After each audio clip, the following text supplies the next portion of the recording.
right, welcome back for another episode of Uncontested. My name is Rob Johnson. I am your guest host, and joining me as always is the man that necessarily needs to be here. So he has all the legal experience. Sean, what's happening, my friend?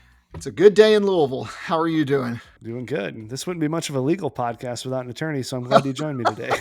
You can just make it up as you go, Rob. Yeah, that's worked out really well in my life thus far. Yeah, it's like a couple times I've had to represent myself. It's like, I'm going to save a couple of bucks. You know, I've seen Law and Order. So, well, good deal. So, Sean, on the docket today, we want to talk about some common questions that listeners have and some questions that you've experienced, throughout your tenure in the practice. So, for all intents and purposes, today is going to be a FAQ show. That's great. Let's answer some questions. I love it. All right, so man, first up on the list is, so if we plan on having more children, should we wait to do our estate plan to make sure future children are covered? So Sean, I don't want to do an estate plan because I'm going to have like 8 more kids. So I'm just going to wait until all those kids are out. Is that a wise idea? Well, no. And we plan for future children. Today, for example, I met with a young lady and her significant other. They've been together for, 8+ years. And they are having a baby. She's pregnant right now. They don't even have any children already. And she asked me, one of her question today was, am I too early doing this? And the answer is no. If we know that if you have children already, we write those children in, but all of our plans provide for future children. So if you tell me I've got children, we might have more. Or if you tell me we don't have any children yet, but we're planning on having kids, we will write provisions in for those children if and when they come. So we can plan for that. I'll tell you, we have, when people are pregnant, that's a very frequent time for people to decide to do estate planning. We have even signed an estate plan in our parking lot when people were on their way to the hospital to deliver their baby. So we can do that, and we can make sure that any future kids are covered. See, that's the proper ambulance chasing you should be doing. It's like, hey, she's got to have a baby. We need to get this done right now. You're not, and that's existing client. It's not like you're out there, running them down. Another attorney had me do his estate plan for he and his wife, and they already had 4 children. And she was really far along, pregnant with their 5th child. And so they came in for a planning session. We sat down, we met. Well, don't you know that before they ever got a chance to sign the plan, she had the 5th child. So we went back in, we added the child's name to it, and everything was fine. We also had a case recently with a friend of mine. They were not planning on having kids anytime soon. They signed their plan, and within a month or two, they were pregnant and they were going to have their first child.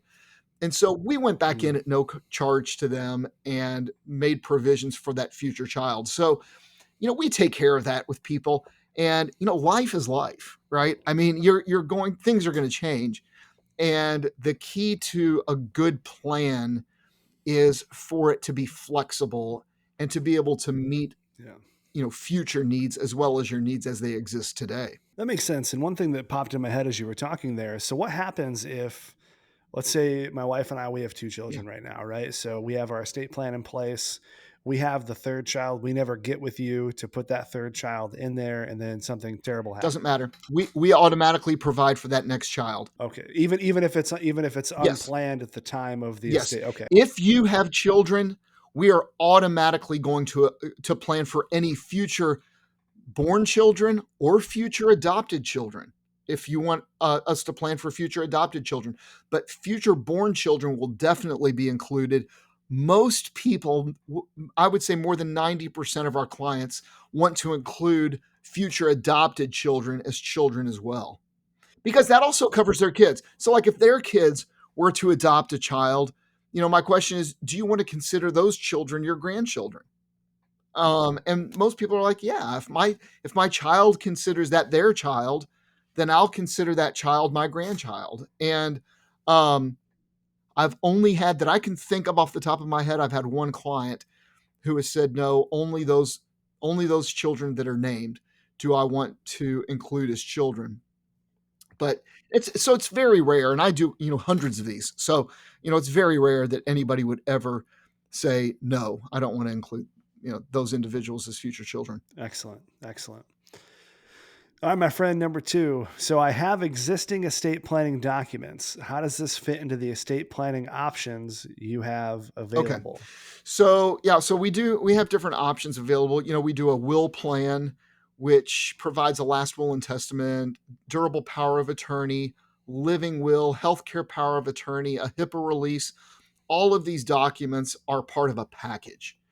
The trust plan that we do has a trust and then a pour over will, a last will and testament that leaves everything to your trust, and then all of those other ancillary documents that I just mentioned. So all of those documents come with it. So if you have a plan in place, one thing that we're going to ask you to do before our meeting is to fill out an intake form, which talks about what you have so that we know how things would play through your current plan.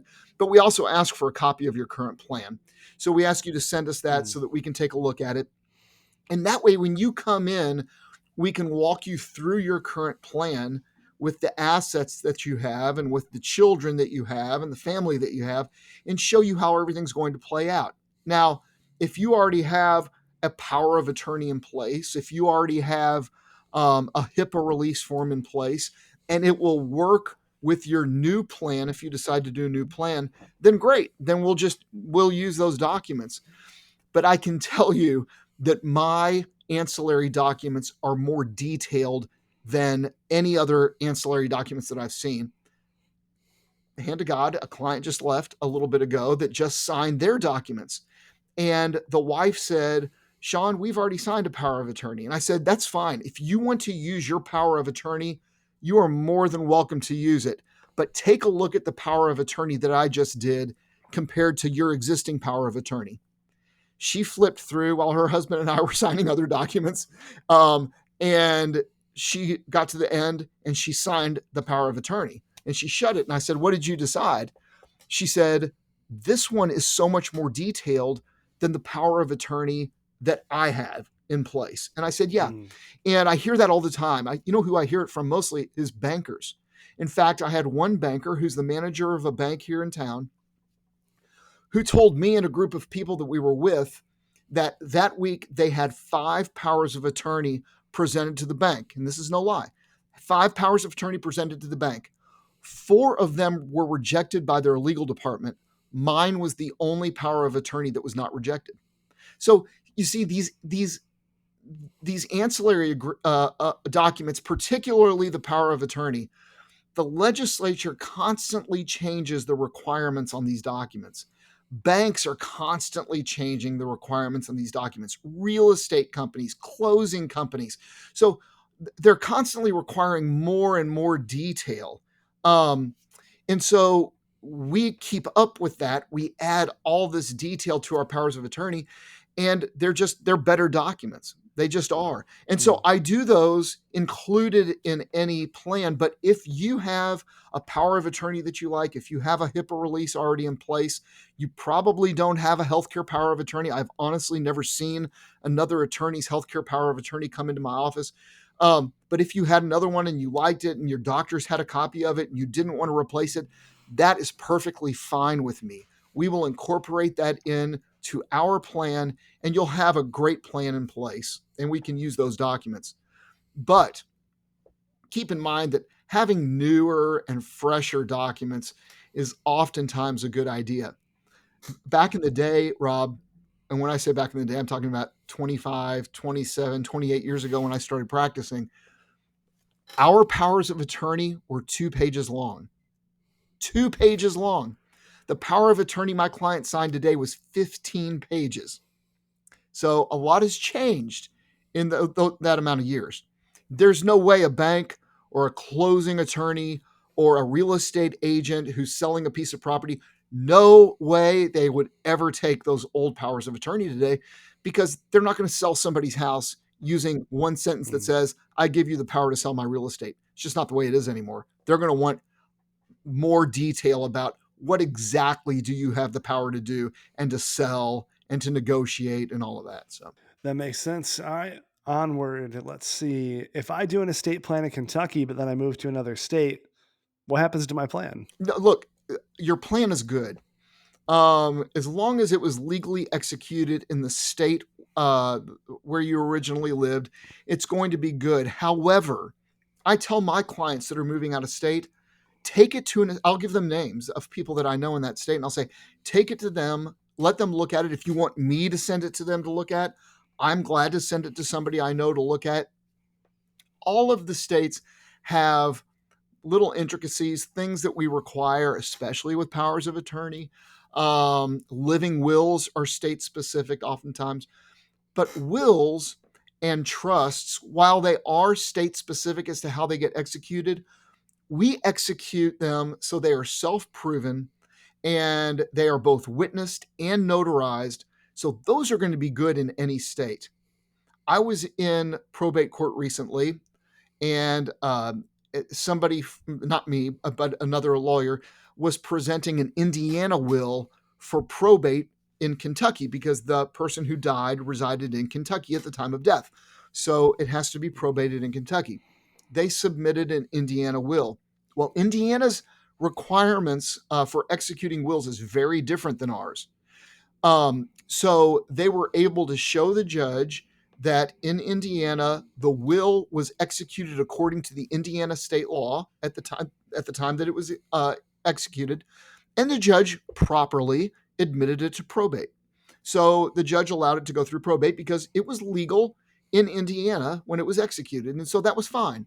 So there are differences in how things get executed from state to state. There are differences in the legal requirements from state to state, but I can tell you, trusts are virtually the same state to state.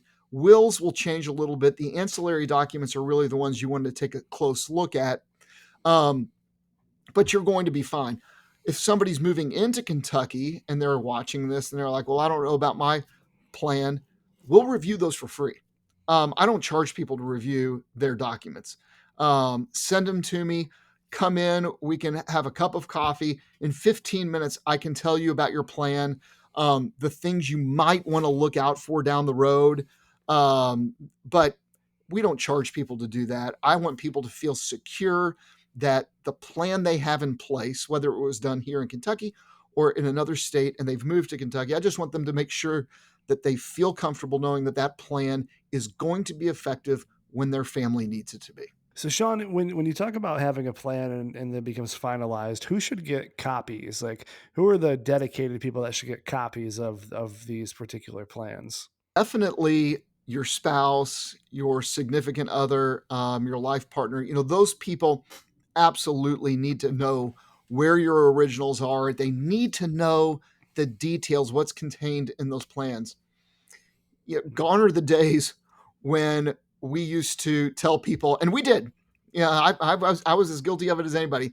Take this, put it in a safe place, a desk drawer that's locked, put it in a safe, put it in a safe deposit box in the bank. That is the worst thing you could ever do to an estate plan with an estate plan. Why? Because people don't know where it is. And if they do know where it is, oftentimes they have no access to the safe deposit box until somebody's been named executor. Well, nobody can be named executor until they get the will out of your safe deposit box, and now you're chasing your tail, not knowing what to do. So my estate plan is in a binder. I'm looking around to see if I have one. I do have one right here, actually. So we put all of these plans that we do in these binders, okay? And they're tabbed and they're nice. Mine is actually sitting at home. My kids all know where it is. It's in my library. And so I tell people, don't lock it up and don't hide it from people. Let your kids know. Let your spouse know. Let significant people in your lives know where your plan is and what's contained in your plan. Because, they're going to find out anyway. If they're named in the plan, they're going to find out, what's in the plan anyhow. This is especially true when you name guardians of your children. Okay. Those documents, people need to have copies of those documents. So if you've named somebody as a potential guardian, whether it's a temporary guardian, and we talked about this in detail a few episodes ago, how to name guardians for your kids. If you've named guardians of your children, whether it's a temporary guardian or a long-term permanent guardian, you want those individuals, to have those documents in their possession so that if they are ever needed, they can come forward with those. That's incredibly important. So, yeah. So just to recap, don't hide these away anymore. Uh, make sure that people know where they are. Make sure that your documents are accessible, and and and easy for people to get to if and when they need it. Now, Sean, we talked about this a little bit at the top of the show, but let's say someone is in a hurry Mm. to get an estate plan done. They're having a baby. Is there a way to expedite the plan, or as you said at the top, is that not necessary because of the provisions that you can No, add you into it? absolutely want to get the plan in place. And so if you are going out of town, if you're going on a trip, a lot of times people want to get these plans done before they leave town. If you are looking at having a baby soon, that's a really big one.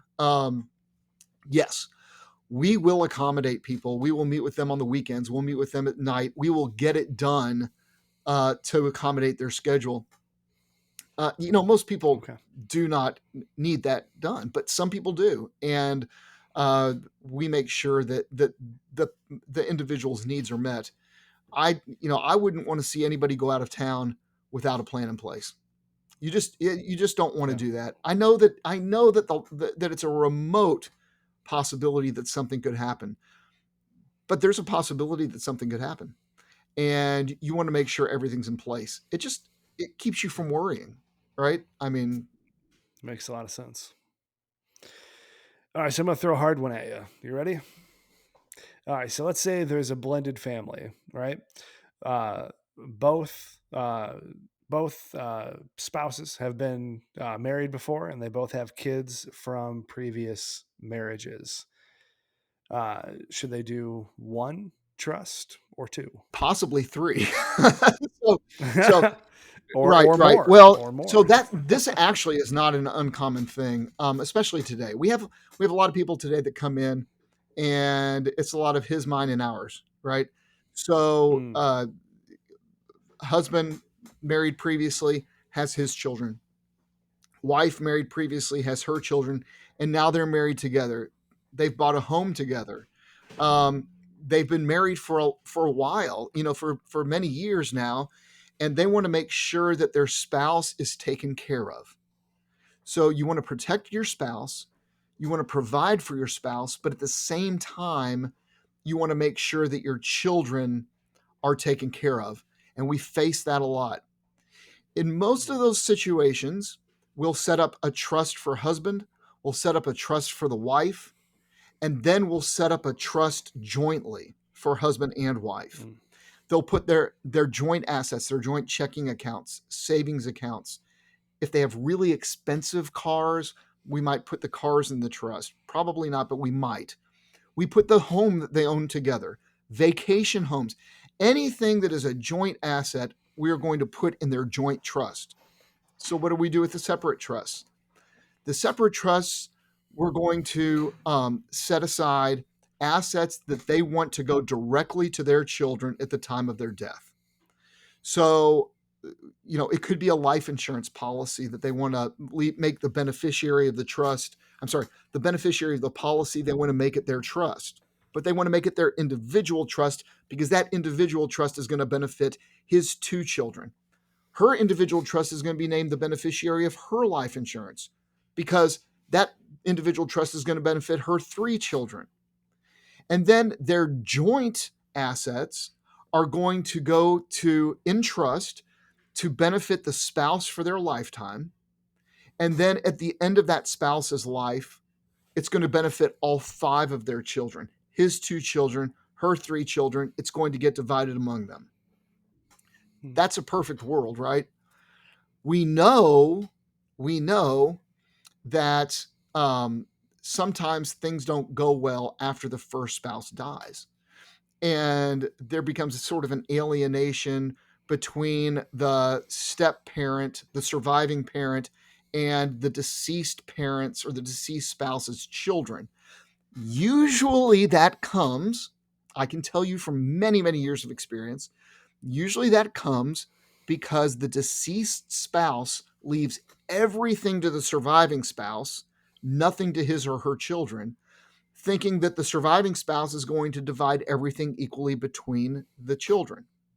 What ends up happening, Mm. though, is that deceased spouse's children end up alienating themselves against that step parent, the surviving spouse. They get mad because they weren't left everything. They're mad because the money grubbing step parent now has all of this money. So they cut them out of their lives. They no longer have contact. Well, step parent goes a year, 2 years, and says, I haven't heard from these kids. They don't even contact me. Christmas rolls around. I don't even get a Christmas card. I'm going to change my will or my trust to leave everything to my kids. And that's how it happens. That's how it happens. Mm. So what I try to do in counseling these blended families is, you know how to keep that from happening? Let's set up his trust. Let's set up her trust. And let's make sure those are funded somehow, whether it's through a retirement plan or whether it's through a life insurance policy, or if you have enough cash, fine. Let's put accounts in those different trusts so that when you die, your kids end up with something. It doesn't have to be a huge amount, it doesn't have to be the majority of your assets. Let's make sure those kids end up with something so that there's no hard feelings between that step parent who survives, the surviving spouse, and the deceased spouse's kids.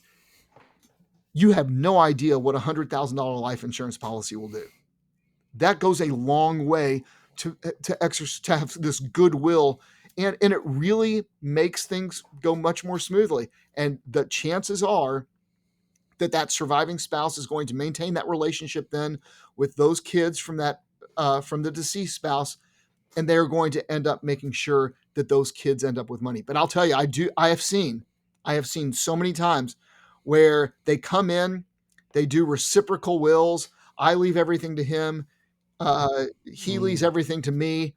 And then we're going to leave everything to our children, but it doesn't end up happening that way. I know you're shocked at that, but it's changing. Yeah. But I can tell you, it is because there becomes a breakdown in communication between stepkids and step parent, and it's always over money.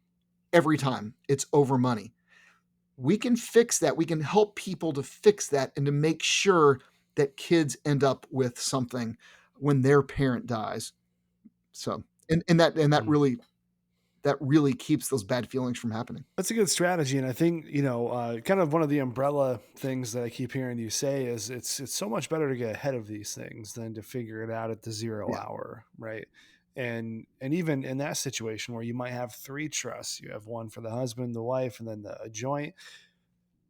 That sounds complicated, which is what you're there it is, for, right? That's what you're there for, to walk people and I can through tell you, that. Rob, we don't charge any difference. We don't charge a difference if we're doing one trust for the joint spouses or we're doing three trusts.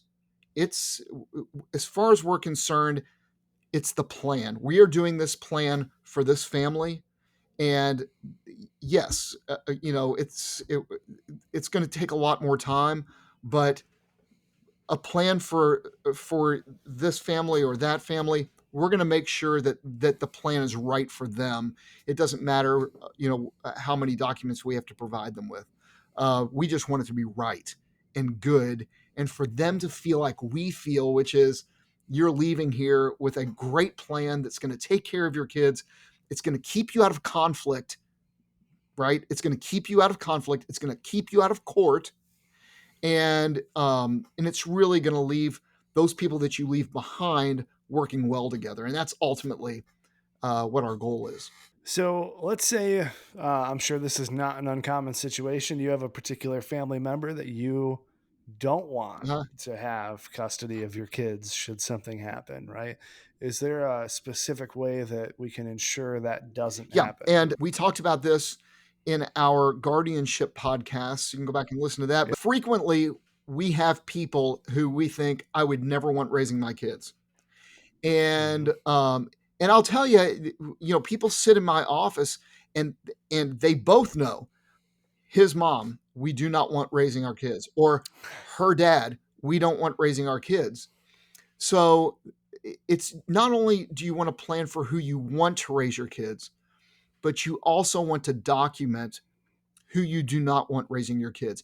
And I know that you think, God, this could hurt somebody's feelings, but this is sealed up in an envelope and only provided to a probate court if this person files a petition to be guardian of your children after you're gone. And it's a simple letter that's signed that states why you don't want them being guardian of your children, and the fact that you don't want them being guardian of your children, and the court will honor that. The court will read that, Mm. and the court uh, will follow your direction. And I know you're thinking, wow, I couldn't, how could I ever do that? How could I ever let that person know that that I didn't want them being my guardian? They're only going to know if they go against your wishes. If your wishes Right. are that Rob Johnson is the custodian of your child and that's who you want to be the custodian of your child, but Mary Smith goes and files a petition knowing that Rob Johnson was named, and Mary Smith goes and files a counter petition to be named the guardian of your children. The only time that document stating you don't want Mary Smith to be named the guardian of your children, the only time she's ever going to see that is if she files that petition. It's going to be given to Yeah. the court. So I wouldn't worry about it. Uh, but it's certainly something that people feel strongly about, and stronger than I ever thought they would. I frequently thought, because I don't really have anybody that I would necessarily in my life want to cut and say absolutely not, that person should never be guardian.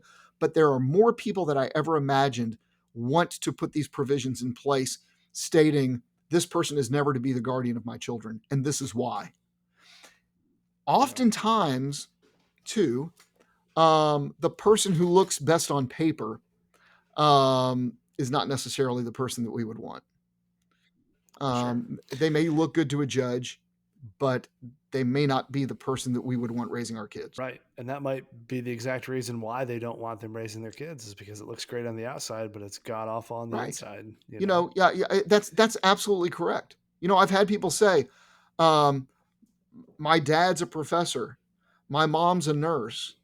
They live in a great house. They've got a pool. They take all these vacations. They've got two kids that are uh, they've got kids that my kids love, and the problem is that there's an alcohol problem or there's a drug problem. Their marriage is a wreck. Mm. Their kids are a hot mess, and that's not what shows on paper.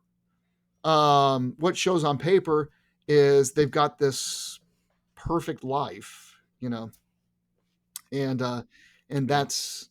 uh, that's something that only you would know. Yeah. And if it comes down to it, you got to put yourself in the position of thinking, hey, do I want this person to raise my kids who I clearly don't want, or do I want to save their feelings? It's like, well, you have to do what's going to be best in your opinion for That's your right. kids. That's absolutely right. All right, moving onward here. So, I bet this is a common one that I know we've talked about this on the podcast in shorter form before, but so someone comes to you and says, "Hey, Sean, I don't really have that big of an estate. Do I still need a plan?" Well, let's start with no plan at all. If you have no plan, you have a plan.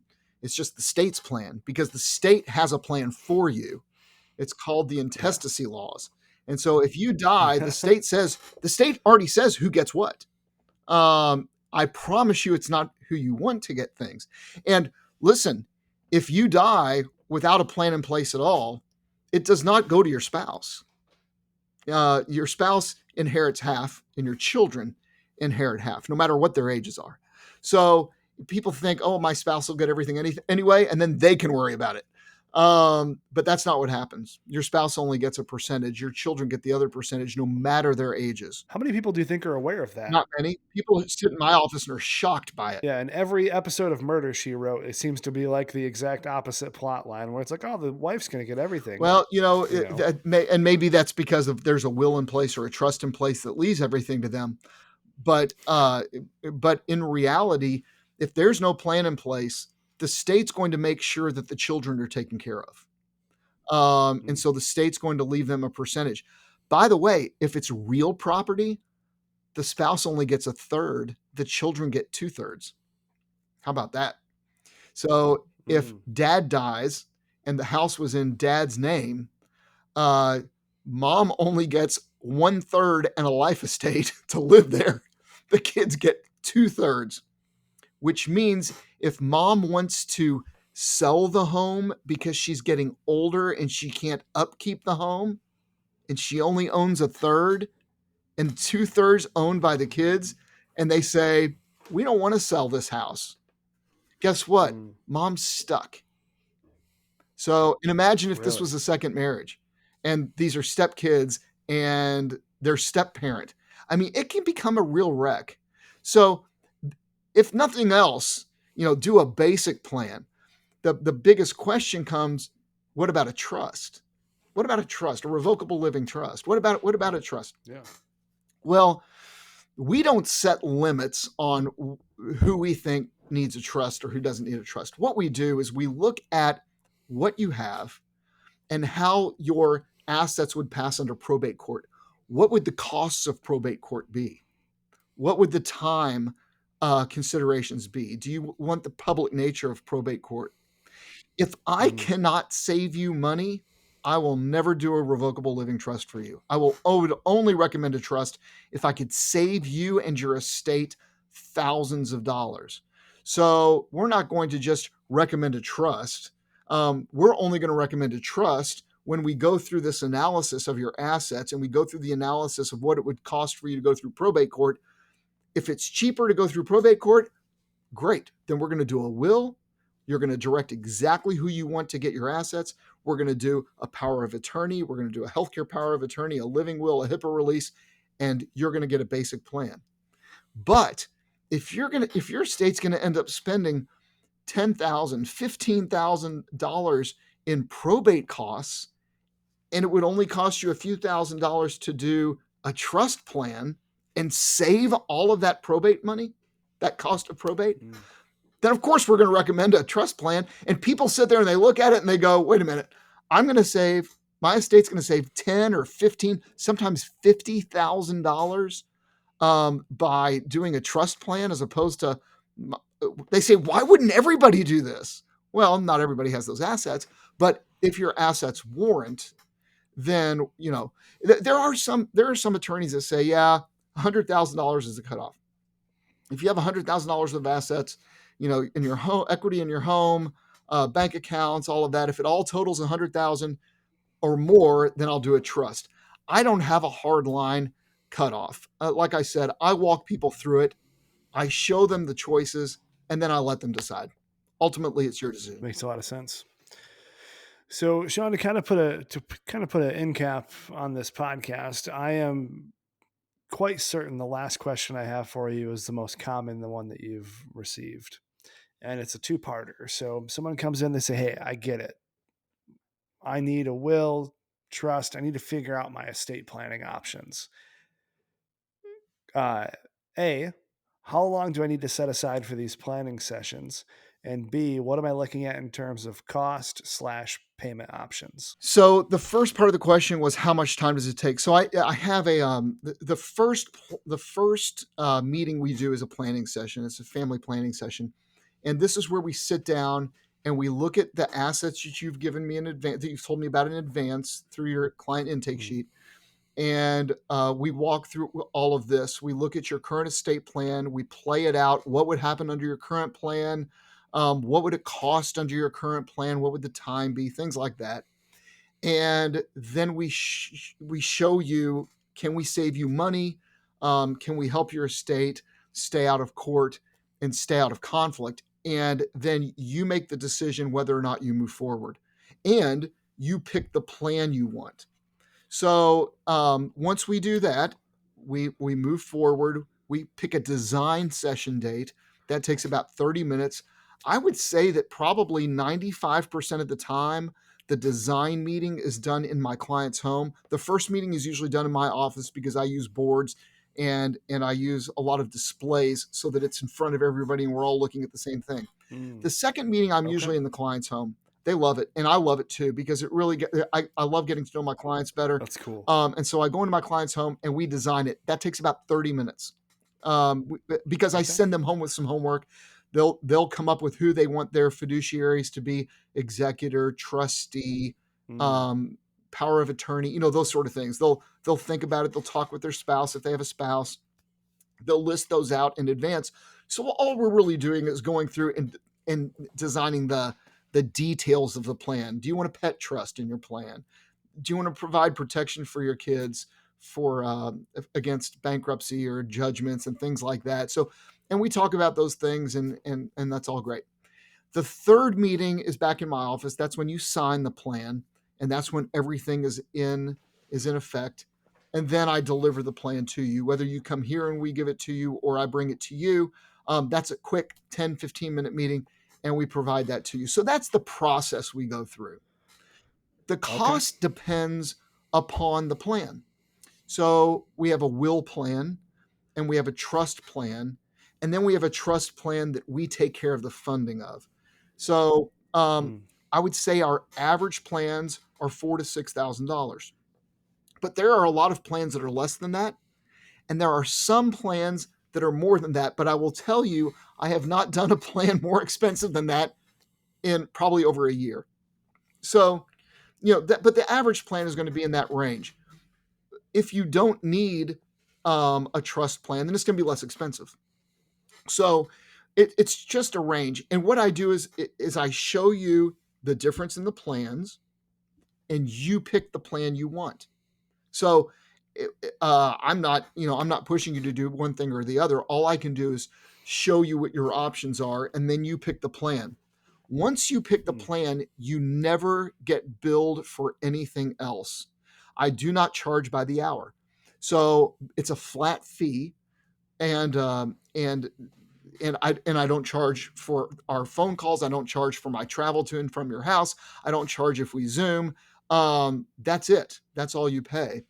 And people really That's like that cool. because if you've ever hired an attorney at an hourly rate and you get billed for the point 0.2 phone call and the point 0.2 letter to somebody or the point 0.3 Zoom meeting or the point 0.5 hours to travel to your house, much less the 1 hour meeting and then the point 0.5 hours to travel back to the office, that gets ridiculous. And I've always found that billing hourly really restricts the communication between the lawyer and the client. So I do a one-time bill for these, and you can pay that all upfront. You can pay half of it upfront, half of it at the signing. We work with people. The last thing I want to do is to see somebody who wants a plan not get the plan because of money.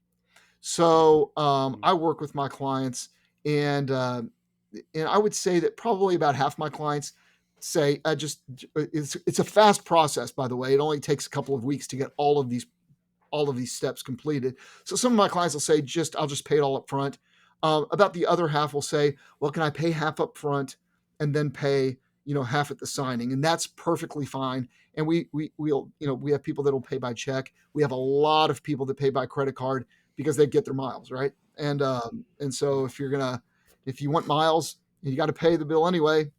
Might as well get your miles. So That makes a lot of sense. I think people, this about, my company, we put everything on Front Street. We want to be as that's transparent as right. possible.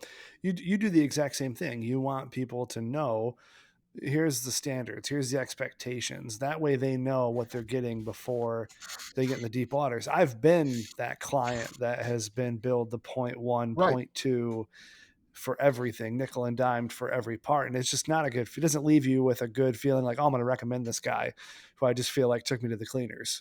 This is my laminated sheet, and this is what I'm talking about. So you You have the basic plan, which is the will plan. Then you have the trust plan, and then you have the plan where we are actually doing the funding of the trust. I find that most people can fund their own trusts. We do spreadsheets with all of their assets, and then we state, this is what you need to do to transfer this asset into the trust. This is what you need to do. I always do the quick claim deeds for the properties, but most people can take care of funding their own trusts.